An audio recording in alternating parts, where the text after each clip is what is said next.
ఒక కీలకమైన విషయం మీతో పంచుకోమని, మీతో పాటు సార్వత్రిక సంఘంతో పంచుకోమని దేవుడు నడిపించాడు. ఒకటే ముక్క చెప్పి ముగిస్తాను. మన మనోనేత్రాల దృష్టిని లేఖనము గాక మిగతా విషయాల మీదికి మళ్లించుట సాతాను కుతంత్రములలో బలమైన కుతంత్రం. మళ్ళీ చెప్పనా? మన మనోనేత్రాల దృష్టిని లేఖనాల మీద మనం కేంద్రీకరించకుండా పక్కకు తొలగించి లేఖనాలు కాని ఇతర విషయాల మీదికి మన దృష్టిని మళ్లించడం సాతాను యొక్క కుట్రలలోకెల్లా బలమైన కుట్ర. కాబట్టి వాడు ఉపయోగించే సాధనాలు ఏమిటంటే లేఖనాల మీద నుంచి పక్కకు తొలగించి వేరే విషయాల మీద మన దృష్టి పెట్టడానికి వాడు ఉపయోగించే సాధనమే పీడకలలు. అస్తమానం ఏదో ఒక చెడ్డ కళ రావడం, మనకేదో కీడు సంభవించినట్టు, ఏదో మన ఇంట్లోకి పాములు వచ్చినట్టు, తేళ్ళు వచ్చినట్టు, గబ్బిలాలు వచ్చినట్టు, కాకులు వచ్చినట్టు. ఇది ఏంటనుకుంటున్నారు? చాలా serious attack of the devil. మనం సంతోషిస్తాం, నాకు దేవుడు ఇవన్నీ చూపిస్తున్నాడు అంటే నాకు భవిష్యత్ జ్ఞానం వచ్చేసింది, ఇవేదో జరగబోతుంది అని. అలాగూ భయపడడమే సైతానుకు వెల్కమ్ బోర్డు పెట్టడం. నా బిడ్డలందరూ నేర్చుకోండి. ఎప్పుడైతే నువ్వు కలలను చూసి భయపడతావో సైతానుకు వెల్కమ్ బోర్డు పెట్టినట్టు. నా కుమార్తెలు, నా కుమారులు నేర్చుకోండి. ఎందుకంటే ఒక ఆధ్యాత్మిక రహస్యం చెబుతున్నా, నిన్ను భయపెట్టకుండా సాతాను నీ లైఫ్లోకి ప్రవేశించలేడు. వాడు నీ కుటుంబంలో, నీ జీవితంలో ఏదైనా దాడి చేయాలంటే మొదట నిన్ను భయపెట్టాలి. ఆ భయపెట్టడానికే వాడు నీకు ఈ చెడ్డ కళలు రప్పిస్తాడు. ఎప్పుడైతే ఆ కళలు పదే పదే పదే పదే వస్తున్నాయో నాకేదో కీడు రాబోతోందని దేవుడు చూపిస్తున్నాడు అనే ఆ నిశ్చిత అభిప్రాయానికి మనం వచ్చేసి ఏదో జరగబోతుంది నాకు తెలిసిపోయిందని ఎప్పుడైతే భయపడతామో మనం తలుపు తీసి please come in side, welcome అని ఆ లూసిఫర్ గాని వాని సైన్యాన్ని మనం పిలిచినట్టే అయిపోతుంది. ఎప్పుడు ఆ పని చేయొద్దు. నీవు భయపడొద్దని 366 సార్లు అందుకొరకే బైబిల్లో దేవుడు రాసి పెట్టాడు. దయచేసి మరి దేవుని బిడ్డలందరూ మీకున్నటువంటి బైబిల్ను తీసి మీరు చూడండి. యోబు గ్రంథము 3వ అధ్యాయము 25-26 వచనాలు.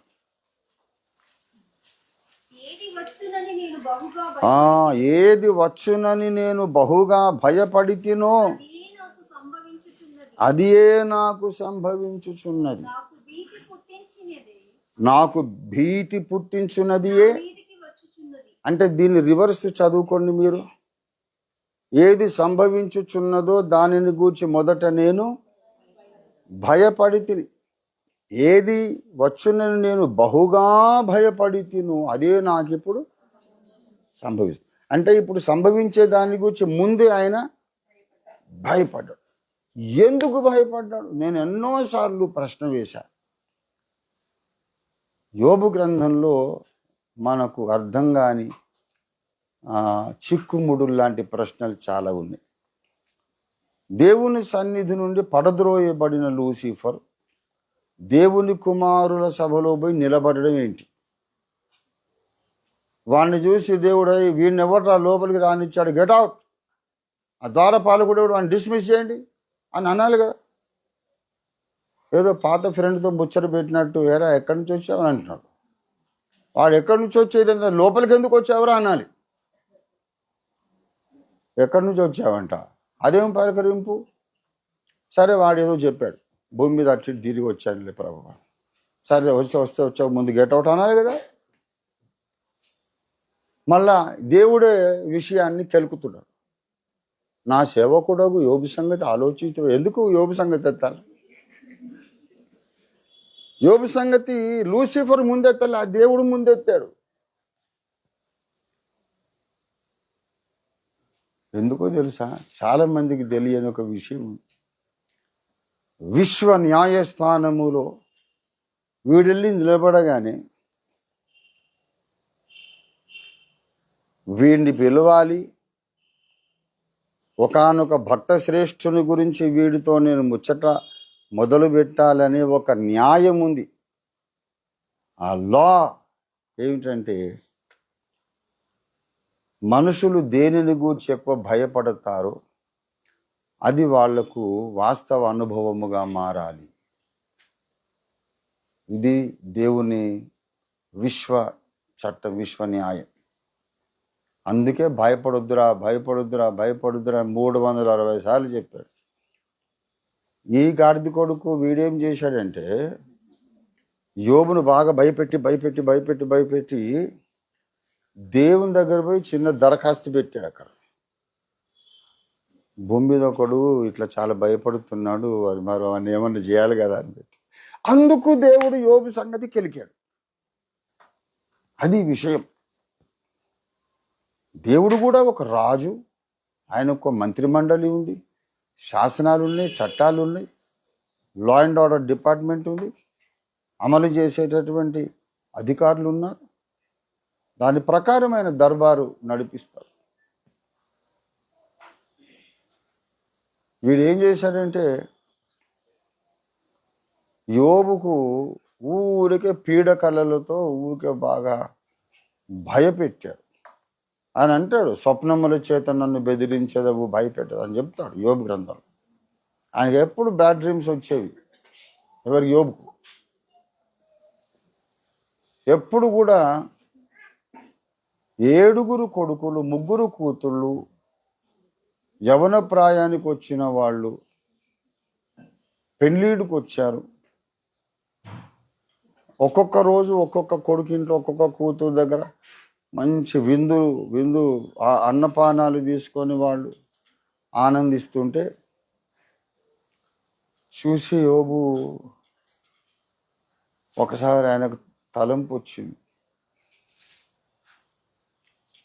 ఇప్పుడు బాగానే ఉంది, ఈ దేశంలో నా అంతటి భాగ్యవంతుడు లేడు, ఇంత చక్కని కుమార్తెలు, చక్కని కుమారులు, ఏ లోటు లేకుండా ఉన్నాను, ప్రజలందరూ నన్ను ఒక మహారాజులాగా ఘనపరుస్తున్నారు. ఒకవేళ కొంపదీసి వీళ్ళందరూ ఒకరోజు చచ్చిపోతే నా పరిస్థితి ఏంటి అని ఒక తలంపు వచ్చింది. ఎవర్రా నా మనసులో ఇలాంటి నెగటివ్ థాట్స్ అన్ని పెడుతున్నాడు, గెట్ అవుట్, నేను దేవుని బిడ్డను, నాకు అలాంటి ఉపద్రవాలు రావు, దేవుడే నా చుట్టూ కంచె వేస్తున్నాడు అని అనలేదు యోబు. అనకుండా ఏం చేశాడంటే దాన్ని స్వీకరించాడు. ఆ రోజు రాత్రి నిద్రపోయాడు.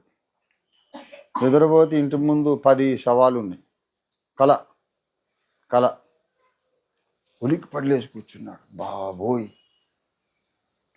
చచ్చిపోతారా నిజంగా, దేవుడు నాకు చూపిస్తున్నాడా అని. 1 రోజు, 2 రోజులు, 3 రోజులు, 4 రోజులు, అనేక రోజులు, అనేక రీతులుగా ఆయన, నేను అనుకుంటా ఈ విధంగా, ఎందుకంటే నాకున్న కొన్ని అనుభవాలను బట్టి నేను అనుకుంటున్నా, లేఖనం కాదు ఇది.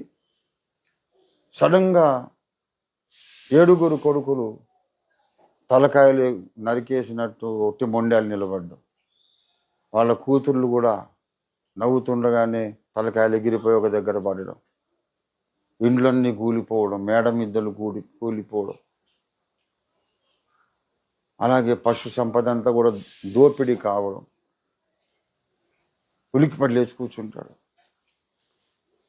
రకరకాలుగా నీకున్నటువంటి సంపదలు, నీ సంతానము, నీకున్న ఐశ్వర్యము, ఘనత అంత సర్వనాశనం అయిపోతుంది అని ఎవరో చెబుతున్నట్టు ఎన్నో కలలు. అని ఇల్లంతా, కుటుంబం అంతా సర్వనాశనం అయిపోతున్నట్టు చాలా భయపడ్డాడట. ఎలా భయపడ్డాడట? మిక్కిలిగా, బహుగా వణికిపోయాడు. బాగా భయపెట్టేశాడు సైతాన్. నేను ఒక మాట మీకు చెప్తున్నాను, నువ్వు చచ్చిపోతావు అని దేవుడు నీతో ఎప్పటికీ కల ద్వారా మాట్లాడాడు, నిన్ను భయపెట్టాడు. ఎందుకంటే తీసుకుపోయేది ఉంటే నిన్ను సిద్ధపరిచి తీసుకుపోతాడు. ఊరిక నేను చంపుతా అని ఎవడంటాడంటే చంపడానికి చేతగానోడే. వాడికి చేత కాదు కనుక ఈ ప్రాసెస్ చంపుతా. అరే చంపలేదు ఎందుకు రా అంటే, అరే మరి ఎట్లా నువ్వు భయపడు ముందు, అప్పుడు చంపుతానంట. నువ్వు భయపడలేదు కదా, ఎట్లా చంపాలి? దేవుడేమో మనల్ని సిద్ధపరిచి చక్కగా ఆనందంగా తీసుకుంటాడు. భయపెట్టడు దేవుడు. భయపడే కలలన్నీ కూడా సాతాను నుండే వస్తాయి, మనల్ని భయపెట్టడానికే వస్తాయి. భయపెట్టడం ఎందుకంటే మనం ఎప్పుడైతే భయపడతామో అది విశ్వాసమను దాని యొక్క వ్యతిరేక స్థితి. The negative form of faith is fear. ఒక గొప్ప భక్తుడు ఎవరు అన్నారు, గుర్తుపెట్టుకోండి, ఎట్లాగూ ఇంటర్నెట్లో ఉంటుంది. Fear is a wrong state of mind which doubts God's promises. Fear is a wrong state of mind which doubts God's promises.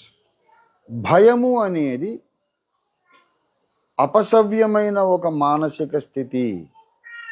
ఆ మానసిక స్థితి దేవుని వాగ్దానములను అనుమానించే మానసిక స్థితి.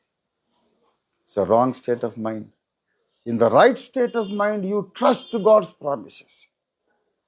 All God's promises. And there is no fear. నీ మనస్సు సరైన స్థితిలో ఉన్నప్పుడు దేవుని వాగ్దానములన్నిటినీ విశ్వసిస్తావు. భయం అనే దానికి కారణం ఉండదు, భయపడే అవకాశం ఉండదు, అవసరం ఉండదు. భయం నాకు భయం వస్తుందండి, నాకు ఎక్కువ కలలో కాకులు వస్తున్నాయి అని, లేకుంటే పాములు వస్తున్నాయి. నేను ఒక విషయం చెప్తున్నా, లేఖనాన్ని పట్టుకోవాలి. ఏ కల రాని కాక ఏడిచావుపో అనాలి. ఏడిచావుపోరా, ఇంతే కదా నువ్వు చేసేది, కళలు కదా నువ్వు, అదే కళలు నువ్వు కనుపో. అప్పుడు ఇదే కాకుల కల సైతాను గాడు ఎవరో నీకు వచ్చును కాక అని వాడిని శపించాలి. దేవునికి స్తోత్రం కలుగుతుంది. హల్లెలూయా. ఇక వాడికి నిద్ర రాకుండా అయిపోతుంది. దేవునికి స్తోత్రం. ఏ కలైనా రాని, కళలు ఎప్పుడూ నెరవేరవు, కళలని కళలుగా మిగిలిపోతాయి. మరి నేను కళలు దర్శనాలు అనే బుక్లో రాసి ఒక మనిషి చచ్చిపోయినట్టు మనకు కల వస్తుంది. నీవు ధైర్యంగా నమ్మొచ్చు, ఆ మనిషి ఇప్పట్లో చచ్చిపోడు. 100% నేను చెప్తాను, 1000%. ఎవరైతే చచ్చిపోతారని మనకు కల వస్తుందో వాళ్ళు ఇంకా చాలా ఏళ్ళు బ్రతుకుతారని అర్థం. నేను అనుభవంలో చెప్తున్నా. చచ్చిపోతారని కాదు, వాళ్ళు చచ్చిపోతారని కాదు. ఒక మనిషి చచ్చిపోయాడు, ఇప్పుడు నేనే పోయినట్టు మీకు కల వచ్చింది అనుకోండి, నేను ధన్యుణ్ణి, ఇక నేను ఇప్పట్లో చచ్చేది లేదు, ఇంకా బ్రతుకుతా 30 ఏళ్ళు. దేవుడికి స్తోత్రం. అట్లాంటి కళ ఎందుకు వస్తుందంటే, ఒక మనిషి చనిపోతే మీకు ఎలాగ దూరం అయిపోతాడో అలాగా ఈ వ్యక్తి మీతో కమ్యూనికేషన్ లేకుండా దూరం అవుతాడు. సార్దీసు సంఘములాగా బ్రతికే ఉంటాడు కానీ కమ్యూనికేషన్ ఉండదు అని అర్థం. అంతేగాని నిజంగా మట్లోకి పోతాడని కాదు. కాబట్టి ఈ చావు కళలు, ఇంకేదేదో సర్పం కళలు, ఇవన్నీ మీరు అస్సలు భయపడడానికి అవసరం లేదు. కానీ ధైర్యపరచడానికి దేవుడు భవిష్యత్తు కొరకు సిద్ధపరచడానికి కొన్ని కళలు ఇస్తాడు.